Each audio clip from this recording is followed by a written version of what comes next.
Hi, good morning friends. This is the 15 unit of midwifery chapter 53. तो आज का topic है माल प्रेजेंटेशन। तो इसके डेफिनेशन के बारे में जान लेते हैं कि माल प्रेजेंटेशन होता क्या है। तो इसमें आपका सिफेलिक प्रेजेंटेशन के अलावा यदि फीटस का ब्रिच या शोल्डर प्रेजेंटेशन होता है तो इस कंडीशन को आप माल प्रेजेंटेशन कह सकते हैं। माल प्रेजेंटेशन में कुछ कंडीशंस होते हैं, जैसे कि आपका फर्स्ट ब्रिज प्रेजेंटेशन है, सेकंड है आपका ब्रो प्रेजेंटेशन और थर्ड है आपका फेस प्रेजेंटेशन। तो ये सबसे सामान्य प्रकार का माल प्रेजेंटेशन होता है। तो इसमें अब फीटस की लाई अगर लॉन्गिट्यूडनल होने के प्रेजेंटिंग पार्ट अगर बटक हो तो इसे ब्रिज प्रेजेंटेशन कहते हैं। तो इसमें क्या होता है कि ये 3 से 3.5% केसेस में पाया जाता है। ठीक है। टाइप ऑफ ब्रिज प्रेजेंटेशन, तो इसमें आपका कंप्लीट ब्रिज और इनकम्प्लीट ब्रिज आता है। तो कंप्लीट ब्रिज में आपका इस कंडीशन में आपका फीटस के 2 बटक्स और एक्सटर्नल जेनिटल ऑर्गन्स होते हैं। तो उसमें क्या होता है कि प्रेजेंटिंग पार्ट होते हैं, इसके पैर जो होते हैं उसके प्रेजेंटिंग पार्ट होते हैं। और इसमें इनकम्प्लीट ब्रिज में आपका प्रेजेंटेशन के दौरान जो टांगे जो एब्डोमिनल की ओर तनी हुई होती हैं, तो उसमें जांघें जो है वो हिप से मुड़ी हुई होती हैं। इसमें क्या होता है कि प्रेजेंटेशन पार्ट इसमें बटक और एक्सटर्नल जेनिटल ऑर्गन्स होते हैं। और आपका सेकेंड है फुटिंग प्रेजेंटेशन। तो इसमें आपका फीटस की टांगे और जांघें जो पूर्ण रूप से मुड़ी हुई होती हैं। तो उसमें प्रेजेंटिंग पार्ट जो फीटस की 1 या 2 टांगे होते हैं। नी प्रेजेंटेशन, इसमें क्या होता है कि फीटस की जो टांगे होती है मुड़ी हुई होती है, लेकिन जांघ जो होती है उसकी तनी हुई होती है। और इसमें जो होती है प्रेजेंटिंग पार्ट वो नी होता है। और प्रेजेंटिंग ब्रिज प्रेजेंटेशन के क्या क्या कॉजेस हो सकते हैं। तो इसमें आपका प्री मैच्योरिटी होगा, इसमें नितंब गर्भ प्रसूति सबसे प्रमुख कारण होता है।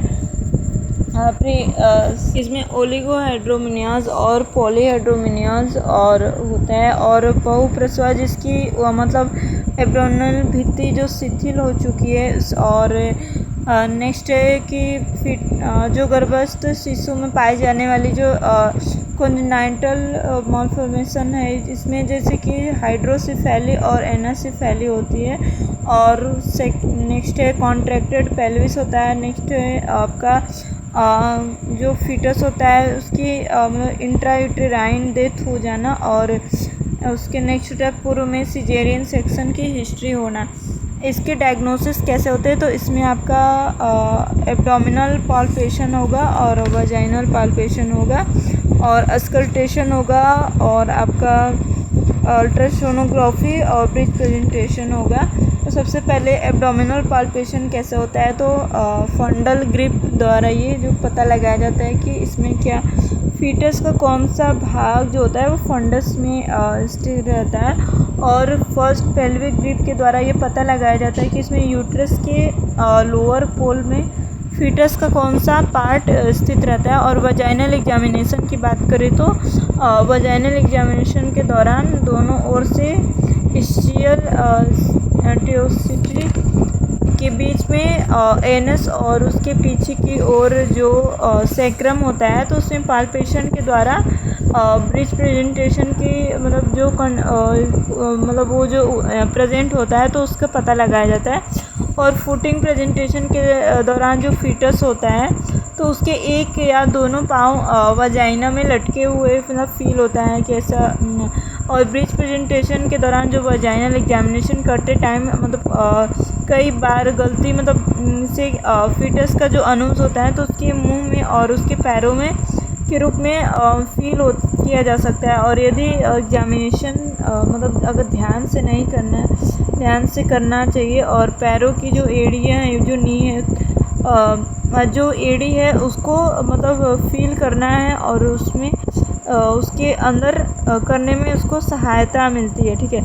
अस्कल्टेशन कैसे होता है। तो FSH जो होता है वो अम्बलाइकस के ऊपर मतलब सुनाई देती है, तो इसे ब्रेस्ट प्रेजेंटेशन और अम्बलाइकस के नीचे सुनाई देती है, तो इसमें सिफेलिक प्रेजेंटेशन के रूप में संवर्धित करते हैं। अल्ट्रासोनोग्राफी में आपका ब्रेस्ट प्रेजेंटेशन को कंफर्म करने में सहायता मिलती है।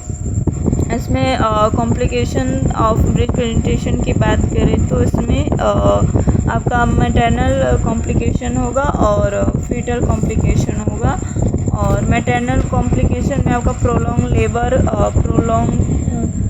के कारण जो डिहाइड्रेशन होता है, और इसमें मैटरनल डिस्ट्रेस होगा, कॉर्ड प्रोलैप्स होगा, जेनाइटल पेरिनियम इंजरी होगा, पीपीएच होगा और पिपेरल सेप्सिस होगा। फीटल कॉम्प्लिकेशन में क्या क्या आएगा, तो इसमें आप लॉन्ग बोन्स, लोअर जॉ की मतलब जॉ में जो फ्रैक्चर हो सकता है, सर्वाइकल वर्टिब्रा और इसमें फ्रैक्चर या डिसलोकेशन हो सकता है, इंट्रा क्रेनियल हैमरेज हो सकता है, और आपका इंट्रागोनल लिवर किडनी मतलब ये भी, इसमें भी चोट लग सकता है, और फीटल डिस्ट्रेस हो सकता है, और आपका ब्रेकियर प्लेक्सिस के द्वारा मतलब डैमेज होने से पैरालिसिस भी हो सकता है। ठीक है, नर्व खींच जाता है और अब आपका पैरालिसिक होने से ब्रेंकियल पैरालिसिस भी हो जाएगा।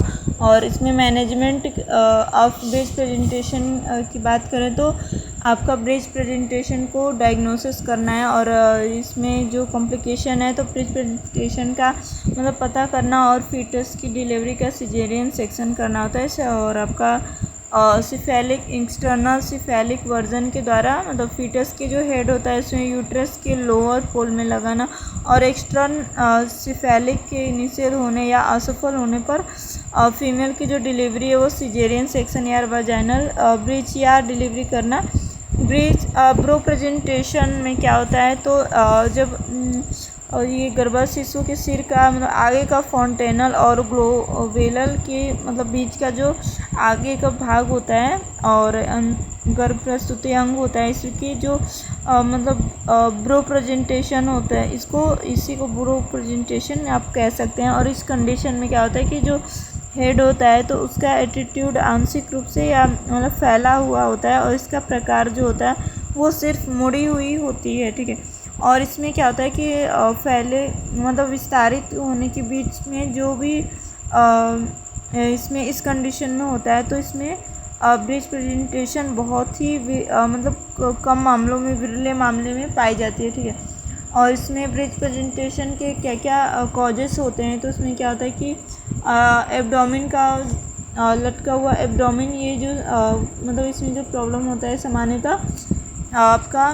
बहु प्रसव महिलाओं में पाया जाता है। और एक कॉन्ट्रैक्टेड पेल्विस होता है, आपका पॉलीहाइड्रोमिनियोज होगा और एनसेफेली होगा, और जो गर्दन के चारों तरफ से मतलब जो अम्बलाइकल होता है उसकी ट्विस्टिंग होगा, और फीटस की जो गर्दन उसमें गांठ के ऊपर मतलब गांठ जैसा फील होगा, उसके कारण गर्दन का एनलार्ज हो जाता है।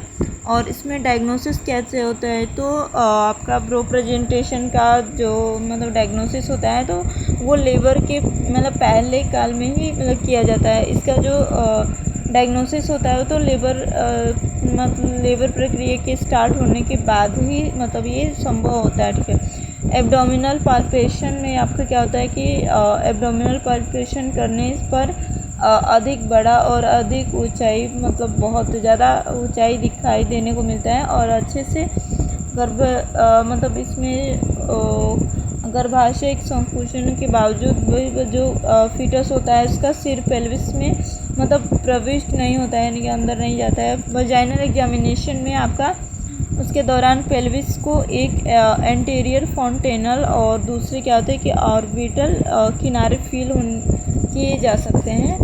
और इसमें मैनेजमेंट क्या होता है, तो जो ब्रो प्रेजेंटेशन होता है तो उसके कुछ केसेस में जो लेबर प्रक्रिया के स्टार्ट हो जाने के बाद फीटस होता है तो उसकी गर्भ प्रस्तुति ब्रो से बदलकर वर्टेक्स और जो फेस हो जाता है। ऐसी कंडीशन में यदि पेल्विस उपयुक्त है तथा जो फीटस है तो उस शिशु का आकार मतलब कॉमन हो जाता है। जो वजाइनल मार्ग से होते हुए जो मतलब जनरल कॉमन डिलीवरी की जा सकती है। यदि ब्रो प्रेजेंटेशन अगर आपको कंटिन्यू बनाए रहती है तो ऐसी कंडीशन में डिलीवरी सिजेरियन सेक्शन के द्वारा करनी चाहिए। और इसमें ब्रो प्रेजेंटेशन बहुत ही विरले मतलब बहुत ही कॉमन विरले मामलों में पेल्विस का आकार बड़ा होने के साथ ही गर्भस्थ शिशु जो होता है उसका आकार छोटा हो जाता है। योनि वजाइनल मार्ग से होते हुए सामान्य डिलीवरी भी कराई जा सकती है। कई बार मतलब ब्रो प्रेजेंटेशन की मतलब उपस्थिति होती है। सर्विक्स के पूर्ण विस्तारण के बाद गर्भस्थ शिशु होता है उसमें प्रेजेंटेशन को हाथों द्वारा जो फेस प्रेजेंटेशन होता है तो उसमें गर्भ प्रस्तुति में भी बदला जा सकता है। आपका फेस प्रेजेंटेशन क्या होता है तो इसमें जो फीटस का प्रेजेंटिंग पार्ट फेस होता है तो इसे फेस प्रेजेंटेशन कहते हैं। तो जैसे इसमें कि 2 टाइप के होते हैं। तो पहले प्राइमरी फेस प्रेजेंटेशन होता है और सेकेंडरी फेस प्रेजेंटेशन होता है। प्राइमरी फेस प्रेजेंटेशन में इसमें लेबर प्रोसेस मतलब स्टार्ट होने से पहले ही फीटस का फेस उसका प्रेजेंटिंग पार्ट होता है। इसमें क्या होता है प्राइमरी फेस प्रेजेंटेशन होता है। और सेकेंडरी में क्या होता है कि इसमें लेबर प्रोसेस स्टार्ट होने के समय जो आपका फीटस का प्रेजेंटिंग पार्ट है वो वर्टेक्स होता है। लेकिन लेबर प्रोसेस स्टार्ट हो जाने के बाद ये फेस प्रेजेंटेशन में मतलब परिवर्तित हो जाती है। इसके कॉजेस की बात करें तो इसके मतलब कॉन्ट्रैक्टेड पेल्विस होगा और आपका गर्दन के चारों ओर से अम्बिलिकल कॉर्ड की ट्विस्टिंग होगी और फीटल जो नेक है तो उसमें ट्यूमर के कारण जो नेक है उसका आकार बढ़ जाएगा और पॉलीहाइड्रोमिनियोस भी हो सकता है। डायग्नोसिस में क्या क्या कर सकते हैं तो इसका डायग्नोसिस लेबर के स्टार्ट हो जाने के बाद और अधिकांश मतलब ज़्यादातर मामलों में और डिलीवरी के दौरान ही होता है। एब्डोमिनल पाल्पेशन के दौरान हेड बड़ा फील होता है और सिफेलिक एनीमिया उसी तरह से फील होता है जिस तरह से उसका पीठ होता है। ठीक है, फीटस के हाथ पैर उसके ऑक्सीप्यूट के विपरीत मतलब दिशा में महसूस होता है और यूएसजी के द्वारा डायग्नोसिस और कन्फर्मेशन का पता किया जाता है।